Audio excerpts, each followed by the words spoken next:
네, 월스트리트 모닝 브리핑 함께하고 있습니다. 이번에는 글로벌 인터뷰 연세대학교 국제학대학원 이남우 교수 함께할게요. 어서 오세요, 교수님. 네, 안녕하십니까. 네, 저희가 방금 전에 주택의 새 집이 헌집보다 더 싸다, 헌집이 더 비싸다 이런 얘기를 나눴었는데 거기에 대해서 이유를 또 명확하게 말씀을 해주신다고요? 그러니까 저는 그 새로운 도시를 갈 네. 때 기회가 되면 그 부동산 보는 거 되게 좋아해요. 왜냐하면 그 나라, 그 도시의 경제 상황을 알 수 있고 사람 네. 살아가는 방식을 알 수 있잖아요. 근데 네. 미국도 대도시는 한국하고 똑같습니다. 한국은 땅이 큰 대지 면적이 큰 오래된 아파트가 바로 분양된 주상복합보다 비싸잖아요. 그러니까 땅에 대한 권리가 있으니까. 대지, 뭐 지분 뭐 이렇게 예, 그렇죠. 표현하죠. 그래서 미국도 동부, 서부, 그 다음에 뭐 이런 대도시들은 몇십 년 됐어도 땅이, 그러니까 똑같은 건평이라도 옛날 아파트들이 컨도라고 그러죠. 미국은 네. 대지 지분이 훨씬 커요. 그래서 새로 지은 것들은 이제 작은 스페이스에 이제 빡빡하게 지니까 네. 대지 지분이 적고 그래서 아마 그런 차이가 조금 있어서 미국도 아이가 땅에 대한 밸류를 점점 중요시한다. 대도시일수록. 한국하고 똑같아요. 큰 땅덩어리에도 어쨌든 계속해서 집이 지어지고 있는데 과거에 지어졌던 집 같은 경우에는 뭐 그냥 우리가 살고 있는 평수가 똑같아도 대지 면적 자체가 크기 때문에 거기에 대한 가격이 더 붙는 거고 최근에 지어진 것은 면적은 비슷해도 그 대지 면적이 좁고 거기에 빡빡하게 넣기 때문에 조금 더 쌀 수 있다. 그러면은 그냥 집을 사고 싶은 분들 입장에서 그냥 새 집 사는 게 젊은 분들은 새 집을 사고 예, 여기도 이제 밸류 스톡 가치주를 찾는 분들은 네. 그러니까 투자용으로 뭔가 그 동양 사람들, 중국 사람들 같은 사람들은 네. 오히려 이 대지가 큰 오래된 아파트를 찾고 아니면 오래된 집을 땅을 많이 갖고 있는 이제 오래된 집을 찾고 그래서 어차피 사람 사는 건 비슷한 것 같습니다. 그렇습니다. 자, 오늘 좀 주택 가격 얘기가 참 많이 나왔는데 미국이나 우리나라나 뭔가 사정이 비슷한다라는 생각에 또 재밌는 포인트인 것 같습니다. 자, 오늘 이제 영어 문장으로 오늘도 시작을 해보도록 하겠습니다. 오늘 그러니까 점점 영어 시험이 단순한 그 영어 문장이나 단어의 뜻을 저에게 이제 주시는 게 아니라 함의를 파악을 해야 돼가지고 오늘의 영어 일단 한번 확인해 그러니까 볼까요? 약간 이제 파생 상품처럼 한 번 더 나가는. 그러니까 어제 이제 제가 드릴 질문은 어제 저녁에 그 CFA 협회 네. 전 세계에서 분석을 제일 잘한다는 분들의 모임에서 노벨 경제학상 수상자인 마이런 숄스 박사님을 한국에 초대했어요. 그래서 이제 저도 강연을 들어갔는데 이분의 직접 그 발언에서 나온 건데 그 투자가들은 파머가 있고 헌터가 있다. 그런데 이제 저희 특히 한국 투자가들한테 당부를 한 게 젊은 학생들이 많았어요. 왜냐면 지난주에 대부분 방학을 했고 그다음에 CFA 협회가 이제 미래 투자자들을 발굴하고 이제 좋은 투자 습관을 만든다고 학생들 많이 초대해서 네. 마이런 숄스 교수님이 이 얘기를 했어요. Don't make big losses. 이게 무슨 말일까요? 손실을 보지 말라는 거죠. 큰 손실을 보지 말아라. 그러니까 이제 앞서 말씀해 주셨던 게 이제 파머, 농부가 있고 사냥꾼이 있는데 사냥꾼 느낌의 얘기를 한 건가? 모르겠는데. 그러니까 투자는 약간 미련하게 하려는 거예요. 그러니까 이제 컴파운딩 한다고 그러죠. 우리가 계속 얘기하는 복리로 10% 20%씩 누적이 되면 농부처럼 눈덩이처럼 해라. 불어난다. 그래서 미련하지만 네. 파머 같이 투자를 하고 이분이 한국도 코스피의 그 옵션스 마켓을 들여다봤는데 전 세계에서 우리나라 시장이 제일 독특하대요. 헌터들만 하루 한탕을 노리는 헌터들이 너무 많은데 헌터들은 벌 땐 벌지만 깨먹을 때 너무 많이 깨먹어서 네. 한번 그렇게 깨먹으면 그거를 만회하기가 어렵다. 그래서 우리가 농부처럼 미련하게 투자를 해라. 그 버크셔에서의 워런 버핏 옹께서도 그런 말씀하셨잖아요. 뭐 투자의 제일 1원칙 잃지 않는다, 2원칙 1번을 지킨다, 뭐 이런 얘기를 한 것처럼 결국에는 우리가 이제 헌터처럼 주식 시장에 임하면은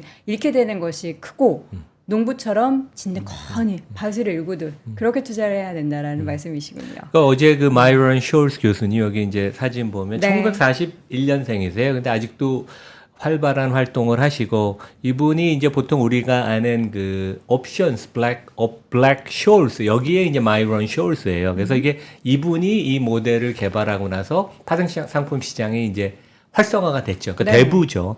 1997년에 노벨 경제학상을 받았고 근데 이분 얘기가 한국의 시장은 분석이 안 된다고 그러더라고요. 그러니까 진짜 우리 개인 투자가, 그러니까 전문 투자가가 기관 투자가가 더 많아져야 되고 개인 투자가들이 너무 단기 투자를 해서 되게 이 전문화된 자기 같은 그 분석하는 사람 입장에서는 이해하기가 되게 어렵다는 얘기를 하시고 재밌는 얘기를 했어요. 그러니까 이분은 미국은 개인들도 그렇고 이 옵션을 되게 많이 활용을 해요. 그래서 이제 콜옵션을 사서 시장에 대해서 자기가 긍정적인 시각을 나타내기도 하고 풋옵션 갖고 해칭도 하고 그러는데 옵션 거래가 워낙 많기 때문에 여기서 항상 시사점이 있다 그럽니다. 그래서 이제 긴 건 아니고 3개월, 6개월 전망을 했는데 네. 첫 번째 경기 침체 리스크는 거의 없는 것 같다. 하지만 그 second wave of inflation, 그러니까 인플레이션이 어마어마하게 심했다가 지금 이제 잡히는 중이잖아요. 네.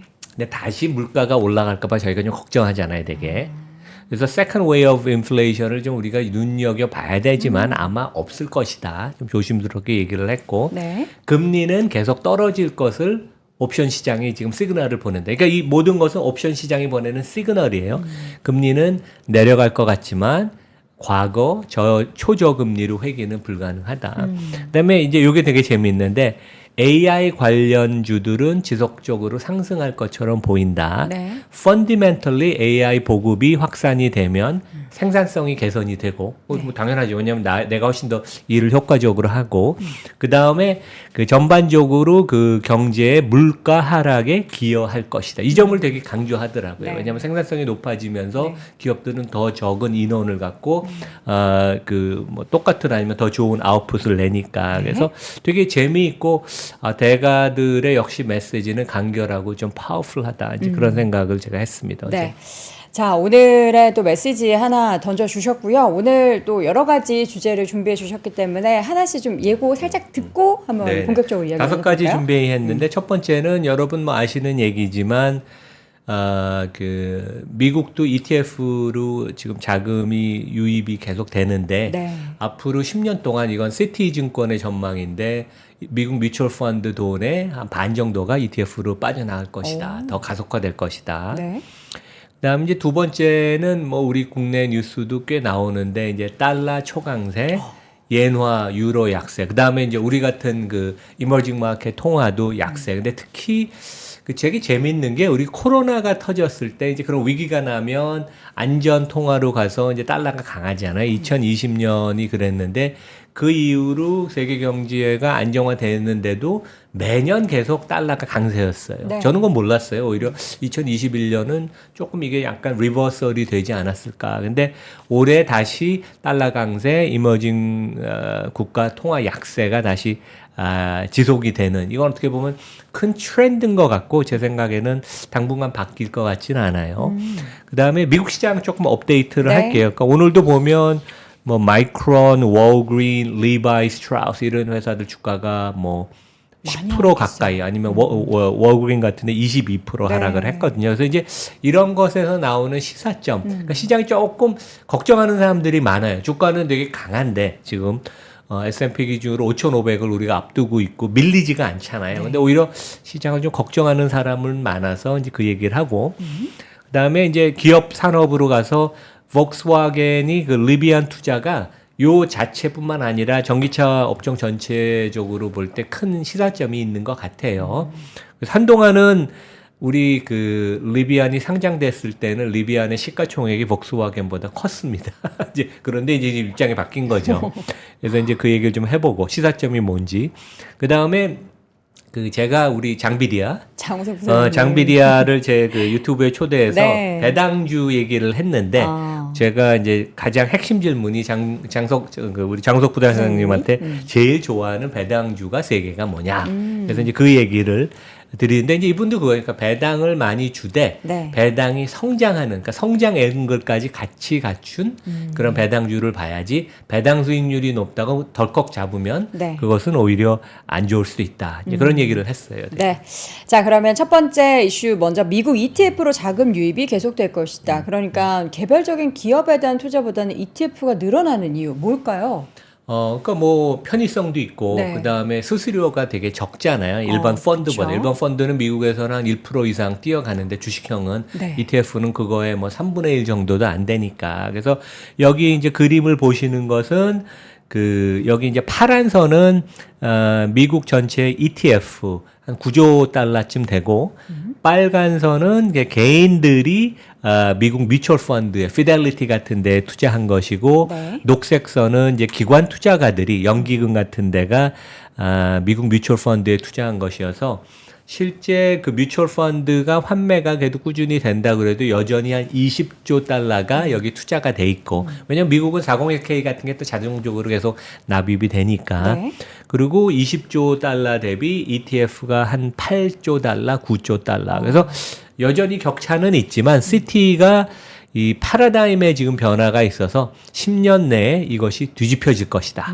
이제 그런 얘기를 했어요. 그래서 상당히 뭐 우리 개인 투자가 입장에서는 내가 개별 종목을 골라서 나의 의견을 반영하지 않을 거면 ETF가 되게 좋은 상품이다. 저도 네. 공감을 하고 이것은 아까는 이제 한 25년 데이터고 이것은 지난 10년 동안 데이터예요. 네. 완전히 이제 완전 대비가 반대네요. 되는 그래서 이제 빨간 선은 ETF로 자금이 유입된 거 한 3조 달러 이상이 유입이 됐고 지난 10년 네. 동안 그 다음에 이제 파란 선은 뮤추얼 펀드에서 자금이 유출된 여기도 한 3조 달러 유출이 됐습니다. 그래서 앞으로 시티증권이 보기에는 뮤추얼 펀드의 잔액인 20조 달러 중 한 40% 그러니까 한 8, 9조 달러가 이탈을 해서 그 ETF로 간다. 그러면 ETF의 규모가 더 뮤추얼 펀드보다 커질 것이다. 근데 제가 일본 얘기를 이렇게 들으면서 최근에 뭐 우리 일본이 그 거버넌스 개혁 같은 걸 하면서 우리가 일본 얘기를 많이 하잖아요. 네. 근데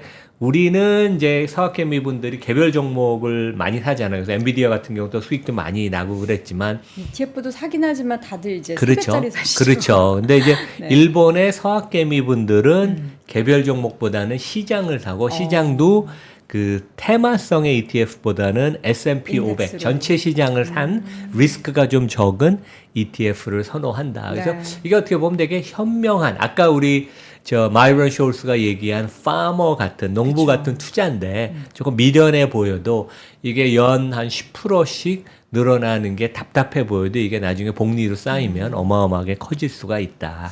이제 그런 말씀을 드리겠습니다. 사실 우리가 뭐 엔비디아가 뭐 몇백 퍼센트 올랐다, 슈퍼마이크로 컴퓨터가 뭐 얼마 올랐다 이런 걸 보면서 너무 그걸 이제 그 수익을 향유하고 싶으니까 그런 개별적인 튀는 종목들을 사고자 하는 니즈들이 많고 뭐 3배짜리 ETF를 많이 또 선호들 하시고 하는데 많은 분들이 좀 이런 투자에 대한 생각을 점점 더 좀 넓혔으면 좋겠다는 생각을 하고 저희 월무부를 통해서도 그런 얘기를 정말 지겹게 잔소리처럼 매일매일 해드릴 예정입니다. 여기 뒤에 저 네. 그쵸, 요런 빅테크 ETF. 밸류 체인 네. 액티브 시리즈. 그러니까 한꺼번에 뭔가 수익을 내는 그런 욕심보다는 그리고 또 분산 투자라는 게 또 안정성도 담보할 수 그렇죠. 있기 때문에 네. 여러분들의 투자가 조금 더 안정적이고 꾸준한 수익의 성과가 나기를 바라도록 하겠습니다. 환율 얘기를 좀 해볼게요. 최근에 저희가 환율 얘기 되게 많이 하는데 최근 달러가 강세로 돌아서고 있는 부분에 대해서 교수님 어떻게 좀 그러니까 보셨어요? 투자가들이 지난 1, 2년 동안 그런 질문을 많이 해요. 달러가 너무 많이 올랐는데 네. 원화가 약세인데 내가 지금 환전을 해서 미국 투자하는 게 맞는가? 근데 실제 지나고 보면 그때 작년이든 재작년이든 투자하는 게 맞았죠. 그렇죠. 미국 주가는 오르고 달러는 강세였으니까. 근데 여기 이제 막대 그래프가 2020년 코로나가 터질 때부터 매년 21, 22, 23, 24 금년 상반기까지 상반기에 이머징 마켓 통화가 달러 대비 절하폭이에요. 그러니까 이제 2020년에는 한 12% 이머징 마켓 통화. 우리도 공식적으로 여기 원화가 포함이 되죠. 네. 12% 2020년에 절하가 됐고 그 다음 3년간에도 매년 한 1, 2%씩 상반기에 절하가 됐고 네. 금년 상반기에는 무려 4.4% 절하가 됐어요. 그래서 보통 이머징 마켓이 그 전 세계 경기가 좀 회복이 되면 이제 돌아오는데 이 초강 달러의 그런 현상은 이게 그냥 아주 굳어지는 그런 모습을 보여서 어떻게 보면 투자가들한테 가장 중요한 판단의 근거, 내가 미국에 돈을 더 넣을 건지. 근데 저는 개인적으로 좀 이따 더 설명을 드리겠지만 미국 경제가 전 세계 선진국 중에 가장 견조하고 그다음에 미국 기업이 21세기를 주도하는 거가 더 확실하게 지금 우리가 알 수 있기 때문에 강한 달러가 그렇게 크게 바뀌지는 않을 것이다. 이제 그런 생각을 합니다. 그래서 우리가 경제 변수 중에 제가 여러 번 얘기했지만 가장 예측이 어려운 게 거의 불가능한 게 환율이에요. 그래서 뭐 이건 이렇게 그냥 우리가 생각을 하고 편안하게 투자하는 게 낫지 않을까 생각을 합니다. 네. 그리고 이게 추세가 꺾이지 않고 크게 달라지지 않을 거는 결국에는 미국 경기가 그만큼 강하다라는 그렇죠. 게 가장 예. 큰 이유죠. 여기 그래서 이제 파이낸셜 타임즈에서 그 시티 증권의 이머징 마켓 전략의 헤드인 루이자 코아스타라는 사람의 이제 인용을 해서 이렇게 강한 달러가 특히 금년 상반기에 강화가 됐던 이유는 일단 미국 경제가 견조하고 두 번째 이머징 마켓에서 뭐 브라질, 칠레, 헝가리 같은 나라가 경기가 안 좋으니까 금리를 미리 인하를 하면서 미국 그 달러 금리랑 그다음에 이머징 마켓 환율 그다음에 특히 이제 금리와 이제 금리 격차 스프레드가 더 커지는 네. 그래서 당분간은 전문가들이 그런 얘기를 해요. 그 전 세계 무역이 활성화가 안 되고 지금 이제 보호주의로 그 점점 가고 있잖아요. 그리고 이머징 마켓이 미국보다 경기가 더 좋을 가능성은 별로 없기 때문에 강한 달러는 좀 더 구조화되는 게 아닌가. 그리고 이제 투자하는 입장에서는 그 미국의 기업들은 해외에서 수출한 돈을 달러로 환산을 하면 자기 이제 재무제표 그렇게 기표를 하잖아요. 그러면 환차손을 보잖아요, 되게. 우리는 거꾸로 원화가 약세일 때 그 해외에서 수출하는 게 현대차 같은 데 보면 달러를 원화로 환산하면 환차익을 버는데 네. 미국의 이제 기업들은 환차손을 버는데 빅테크 같은 데는 워낙 파워풀하기 때문에 가격을 계속 올릴 수가 있어요. 그래서 현지 통화 가격을 그래서 가격 전가력이 있기 때문에 강한 달러에서도 주가가 버티고 기업 이익이 버틴다. 이것도 되게 좀 독특한 현상입니다. 그러니까 그러니까 어떻게 자기 분야에 있어서 독보적인 경쟁력이 있다는 얘기죠. 네. 자, 이렇게 시장 상황이 어쨌든 환율로 인하여 어떻게 좀 달라지게 될지 여부도 여러분 잘 지켜보셔야 될 포인트가 되겠고요. 시장 이야기 좀 해보도록 하겠습니다. 마이클 윌슨이 또 오랜만에 등판을 한 것 같아요. 예, 그러니까 마이클 윌슨이 워낙 지난 1년 동안 많이 틀려서 그렇죠. 얼굴이 조금 좀 나이가 들어 보입니다. 많이 고생을. 좀 스트레스 받으셨나 봐요.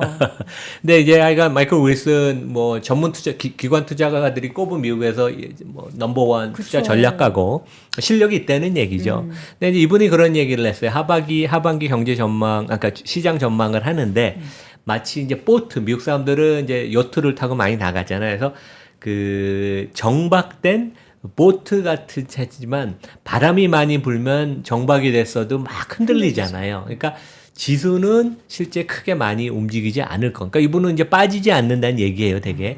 지수는 빠지지 않을 것 같지만 개별 종목들은 큰 변화가 많이 있을 것 같다. 그러니까 작은 종목일수록 또 더 많이 흔들릴 테니까 그런 비유를 한 것 같은데. 근데 실제 그 지수나 종목 그 주가는 횡보하는 경우는 없습니다. 결국 오르거나 빠져요. 내리거나. 되게 이제 전문가들이 이런 얘기를 하지만, 그러니까 8, 90%는 실제 주가는 많이 움직인다. 근데 이제 왜 약간 이러한 이제 조심스러운 견해가 많이 나오냐 하면 이제 오늘 같은 경우에도 이제 마이크론 실적이 나왔잖아요. 근데 상당히 괜찮았어요. 네. 근데 이제 주가가 그동안 70% 이상 금년에만 올랐기 때문에 이 기대치가 워낙 높아서 가이던스도 좋았는데 주가가 7% 밀렸고 월그린 부스 같은 데는 조금 실망스러운 가이던스 실적이 나오니까 주가가 22% 폭락을 했고 그다음에 우리가 잘 아는 청바지 리바이 스트라우스 진도 실적 발표했는데 실제 괜찮았어요. 근데 아주 나쁘진 않았는데 네. 주가가 15% 폭락했습니다. 왜냐하면 리바이 스트라우스 주가가 올해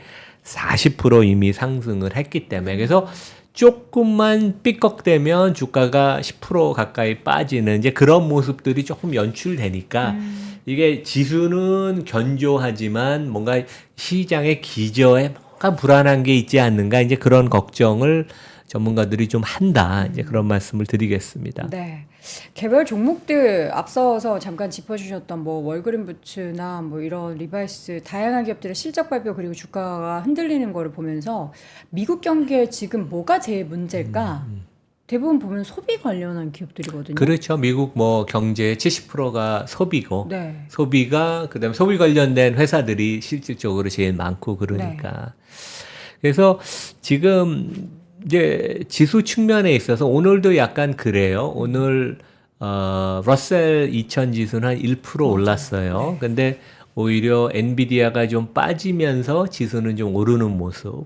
그 대신 이제 엔비디아가 많이 오르는 날은 또 다른 종목들이 빠지면서 이게 뭔가 시소를 하는데 이게 좀 건전하지 않다. 근데 이제 저는 엔비디아가 좀 조정을 받으면서 나머지 종목이 이게 이제 따뜻한 온기가 시장 전체로 퍼지는 게 좀 더 좋은데 그것도 또 이렇게 주춤주춤하고 그래서 실제 2분기에 우리가 이제 지수를 보면 S&P 기준으로는 지수가 한 4% 정도 올랐습니다. 그러니까 뭐 한 분기에 4% 올랐으면 괜찮죠. 연율로는 16%니까. 근데 S&P는 시가총액 기준이니까. 근데 500개 종목을 똑같이 그러니까 이제 나눈 0.2%인가요? 0.2%씩 이퀄 웨이트를 한 S&P 지수는 오히려 3%를 하락을 했다. 그러니까 뭐 애플, 마이크로소프트, 엔비디아를 다른 종목하고 똑같이 웨이트를 비중을 주면 오히려 시장은 하락을 3%나 했다. 그래서 오히려 하락했다는 종목이 더 많다는 거죠, 되게. 그래서 이제 전문가들은 이런 질문을 해요. 한 종목, 그러니까 엔비디아 한 종목, 그다음에 한 테마, AI에 과도하게 의존하는 게, 그러니까 전에는 우리가 이제 그 빅테크라고 그래서 한 5개, 6개 종목이 이끌어 갔는데 지금은 이제 AI 테마에 너무 의존을 하니까 이게 조금 불안한 게 아닌가 이제 그런 얘기를 하고 거기에 또 근저에는 이런 게 깔려 있어요. 그래서 이제 AI의 긍정적인 효과는 우리가 알고 아까 마이런 숄스 교수님도 생산성이 올라가고 이제 물가를 잡아주는 그런 효과가 있다. 그런 건 알지만 최근에 보면 이 소비자 관련된 거 우리 여행커도 좀 전에 그 질문을 했지만 소비자가 조금 위축되는 게 이게 좀 빨리 되는 거 아닌가. 그러니까 적당히 소프트 랜딩을 컨슈머가 해주면 좋은데 이게 갑자기 좀 둔화 위축되는 게 아닌가. 그래서 실제 소프트 랜딩을 할 수 있는 이 활주로가 넓어야지 이게 이제 비행기가 착륙하기 쉽잖아요. 골프 칠 때 페어웨이가 넓어야 되듯이. 네. 근데 이 노동시장의 최근 데이터를 보면 소비자들이 이게 위축되는 그런 모습을 보여서 조금 이게 오히려 지금은 이제 금리 인하에 대한 것보다 경기가 생각보다 좀 빨리 급냉을 하지 않을까. 이제 그게 결국 기업 실적에 또 악영향을 미치니까 이제 그런 또 다른 걱정을 시장이 합니다. 되게 그냥 어려운 되게 국면이에요. 그렇죠. 되게. 어제 이제 밤새 발표됐던 그 신규 실업수당 청구 건수도 연속 실업수당 청구 건수가 계속 올라가고 있거든요. 그래서 노동 관련한 데이터들이 계속 좀 냉각이 되고 있다라는 것을 우리가 이제 그게 냉각이 되면 결국엔 주머니 사정이 어려워지고 소비단에 있어서 문제가 생기고 하는데 그 속도가 우리가 바라는 것은 좀 천천히지만 실제 시장에서는 지금 더 빨리 벌어지고 있다. 그러니까 지금 뭐 S&P 지수가 한 4,500이면 이런 네. 걱정을 별로 안 할 거예요. 왜냐하면 뭐 되게 큰 기대가 주가에 안 녹아 있으니까. 근데 지금 S&P 지수가 5,500을 앞두고 있기 네. 때문에 워낙 지금 많은 기대감이 주가에 반영이 돼서 조금만 미스하면 아까 제가 말씀드린 마이크론, 월그린, 리바이 스트라우스 같이 조금만 미스가 되면 이게 큰 주가 조정을 AI 관련주가 받을 수 있으니까 이제 그런 점을 걱정을 하는 거고 뭐 그런 거는 되게 합당한 것 같아요. 밸류에이션이 높으니까. 근데 이제 제가 지난주에 말씀드린 것처럼 장기 성장률과 주가의 밸류에이션을 놓고 보면 지금 과도하게 고평가됐다고 얘기할 수는 없다. 오히려 뭐 적정하게 밸류에이션 됐다. 이제 저는 그렇게 생각은 합니다. 네. 개별 종목단에 있어서의 뭔가 시그널이 혼조를 보이고 있다고 하는데 좋은 것도 있고 안 좋은 것도 있다. 최근에 이제 실적 발표 내용 보시면서 그러니까 주신 생각이시네요. 이제 시장이 상당히 그 다양한 시그널을 이제 저희한테 보내는 것 같아요. 그래서 이제 이번 주 중반에도 실적을 발표한 페덱스도 실적이 웬만했고 네. 특히 구조조정을 하면서 기업이익도 좋은 실적을 냈고 그 다음에 카니발 우리 이제 크루즈선을 타는데도 좋은 실적을 냈어요. 네. 이거는 이제 보통 미국 사람들이 좀 여유가 있으면 이제 크루즈를 많이 타니까 그러면 소비가 괜찮은 거 아닌가 이런 시그널이기도 하지만 풀이라 그러죠. 미국은 이제 주택이 있는데 아니면 콘도 같은 데도 보면 수영장들을 그러니까 서부 같은 데는 있고 남부에도 많은데 이 풀에 대한 장비를 공급하는 회사. 이 회사 시가총액이 10조 원이 넘습니다. 근데 여기가 되게 수주가 최근에 위축이 되고 올해 비즈니스가 안 좋다. 그런 거 보면 또 소비자들이 이게 위축되는 게 아닌가. 그래서 약간 다양한 이 시그널이 나오고 반면에 이제 미국의 메이저 증권사들은 이제 업종별로 컨퍼런스를 개최를 해요. 물론 이제 IT, 테크 컨퍼런스가 제일 많은데 최근에 컨슈머 컨퍼런스들이 많았습니다. 근데 월마트나 타겟이 조금 소비자들이 소프트해진다. 이제 그런 얘기를 해서 그리고 이제 뭐 하여간 이런 좀 혼조세들이 되게 있는 것 같아요. 그래서 시장이 하여간 더 나가지도 못하고 조정도 안 받고 이제 그런 상황이다. 근데 하여간 조금 하여간 장은 만만치는 여기서 올라가는 것은 않겠다. 이제 그런 생각이 좀 듭니다. 그렇게 이게 경기가 또 위축되는 추세면은 우리는 한편으로는 또 금리 인하가 그럼 더 빨라지나라는 그런 기대감을 그렇죠. 갖게 하는데 뭐 이게 좋은 건지 모르겠습니다. 금리 인하가 빨라진다라는 게. 지난주에 그 연준 위원 중에 한 명인 에이드리아나 쿠글라는 분이 이런 얘기를 했어요. 그래서 드디어 마침 그 개인들 가계의 그 소비가 좀 위축이 돼서 이것은 금리 인하의 좋은 시그널이야. 우리 지금 여행커 얘기한 것처럼. 그래서 실제 타겟이나 월마트의 그 최고 책임자나 이제 구매 담당 임원들이 그런 얘기를 했어요. 최근에 소비자들이 조금 가격을 조금만 높여도 구매를 안 하기 때문에 오히려 우리는 공급하는 회사들 여기 보면 이제 그 컨슈머 패키지 구스 컴퍼니 근데 뭐 수프 같은데 아니면 다양한 과자 뭐 이런 것들 납품하는 회사들한테 오히려 가격을 인하하라고 물량을 우리가 좀 채워줄 테니까 가격을 인하하라고 그런다. 그래서 하여간 소비자가 하여간 안정화되지 소프트 랜딩으로 가는 건 맞는데 우리가 가장 경제 데이터 중에 하여간 우리가 좀 눈여겨봐야 되는 것은 이런 부분이다. 이제 말씀드리겠습니다. 네.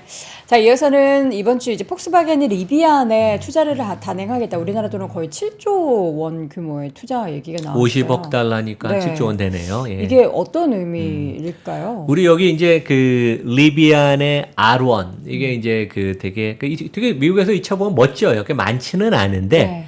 그러니까 대당 한 7만 달러 이게 프리미엄 럭셔리 브랜드고 테슬라의 뭐 모델 S, X랑 경쟁하는 그런 세그먼트고 뭐 차가 되게 쿨해요. 저도 차를 살 수 있는 여력이 미국에 있다면 이거 한 대 사고 싶을 정도로 되게 멋쟁이 차인데 실제 상반기 아니죠. 1분기에 14억 달러 적자를 받고 그러니까 2조 원, 그러니까 3달 사이에 2조 원 적자를 받고 실제 1년에 지금 이제 조금 생산 규모가 늘었어 한 5만 대를 파는데 그러니까 테슬라가 200만 대를 파는데 여기 5만 대 파니까 이제 아직 규모의 경제는 이루지 못했죠. 그래서 그렇죠. 대당 팔면 7만 달러에 팔아도 대당 손실이 3만 8천 달러다. 상당히 좀 빡빡한 상황이에요. 그래서 네. 되게 절실하게 돈이 필요해서 폭스와겐의 7조 원 앞으로 2026년까지 모든 조건이 잘 충족이 되면 7조 원 투자를 받기로 했고 당장은 한 10억 달러 1조 4천억을 자본 그 투여를 폭스와겐이 리비안에 하고 그 다음에 조인벤처 소프트웨어 조인벤처를 만들어서 20억 달러를 넣어주고 그 다음에 이제 내년이나 후년에 나머지 20억 달러를 그 다시 넣는. 근데 이런 시사점이 있는 것 같아요.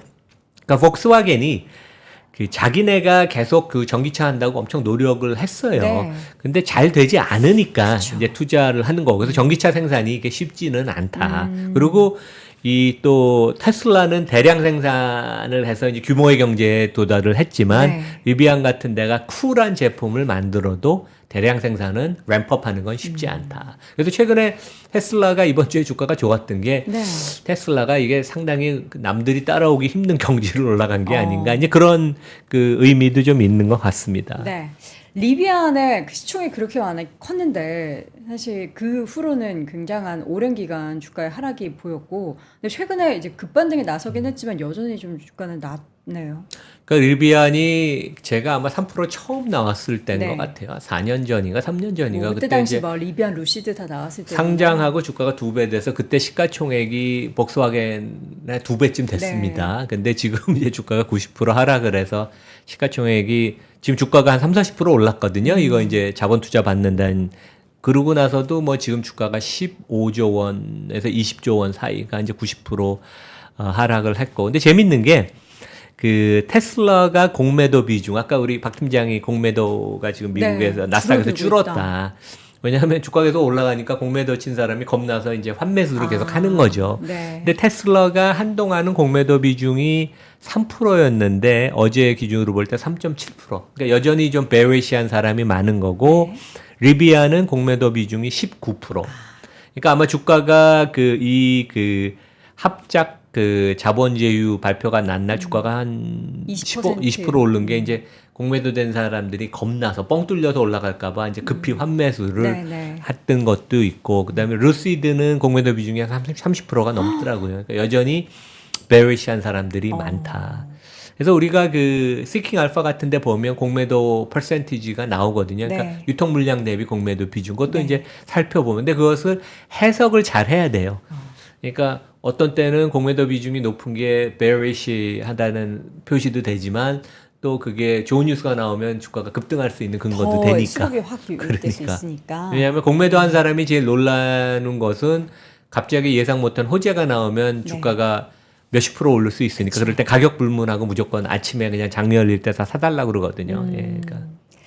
자, 그 폭스바겐이 리비안에 대한 그 투자를 하는 게 소프트웨어 기술력을 사는 그러니까 거예요? 실제 이 협력 분야는 일단 조인벤처는 소프트웨어에 국한이 됩니다. 하드웨어나 이제 다른 쪽은 아니고 그게 결국 그 폭스바겐이 그렇게 소프트웨어에 노력을 했고 네. 그 다음에 카리아드라는 그런 회사 그 사내 회사를 갖고 있는데 이게 작년에 3조 원인가 적자가 났어요. 근데도 소프트웨어를 그 개발하는 게 이게 전통 내연업체들이 쉽지는 않다. 그러니까 결국 이런 걸 보면 현대차가 대단한 지금 자동차 회사인 걸 우리가 알 수 있어요. 그래서 네.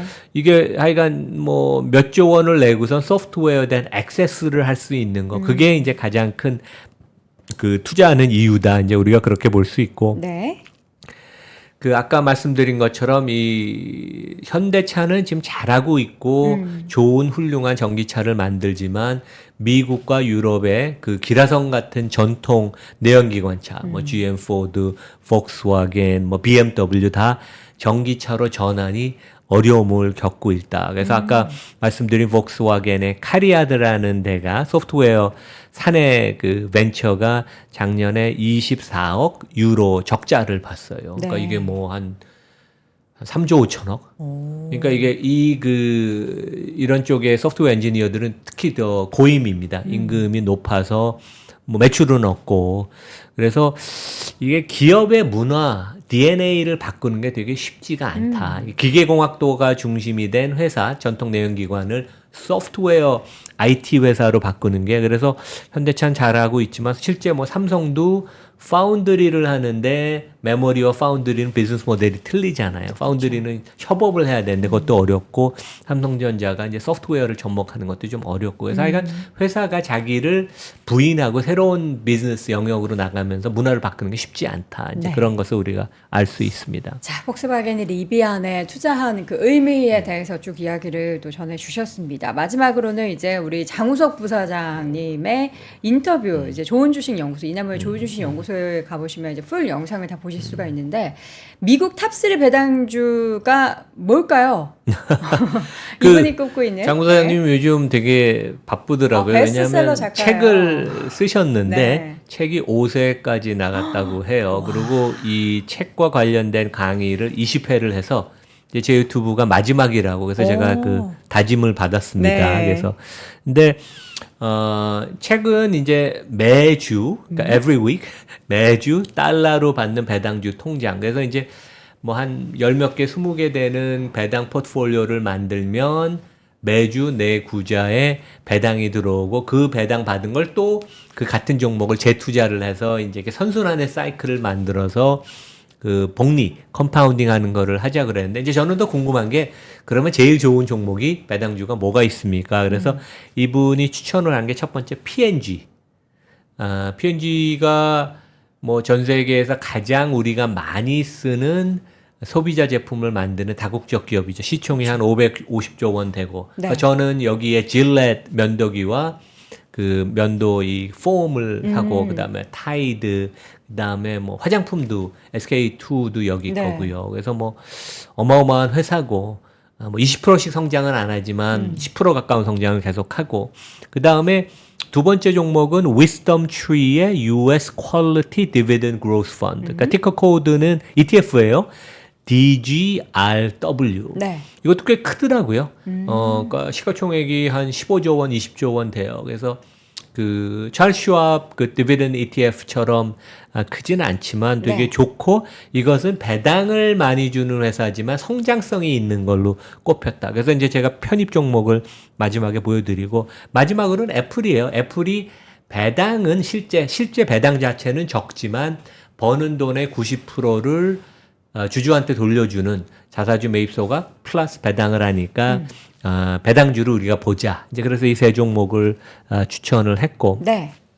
여러분들 그 투자에 관심이 있는 분들은 제가 이걸 권해요. P&G IR, 그러니까 이제 IR 홈페이지를 들어가서 거기 이제 내가 검색해서 Stock Return Calculator, 주식 수익률 calculator, 계산기를 이렇게 내가 이렇게 그 쳐보면 네. 요 화면이 나와요. 그러면 여러분이 P&G의 그 시점, 그러니까 저는 이제 지난 10년 거를 어젯밤에 제가 계산을 해봤어요. 그래서 이제 네. 여기 화면에 떼었는데 2013년 6월 27일에 P&G 주식을 사서 그저께 종가까지 들고 있고 내가 배당 여기는 이제 매 분기 배당을 해요. 배당 수익률이 한 2.5% 3%쯤 됩니다. 그래서 배당 받은 걸 또 다시 P&G 주식을 계속 사면 실제 재투자. 연 복리로 10.4%가 이게 계속 컴파운딩이 되고 10년 전에 $10 투자한 게 지금 $30가 됐습니다. 네. 그러니까 이제 이런 게 그다음에 이제 오른쪽 주가 차트 10년 차트를 보면 우상향. 부침이 별로 없죠. 그쵸. 안정적이니까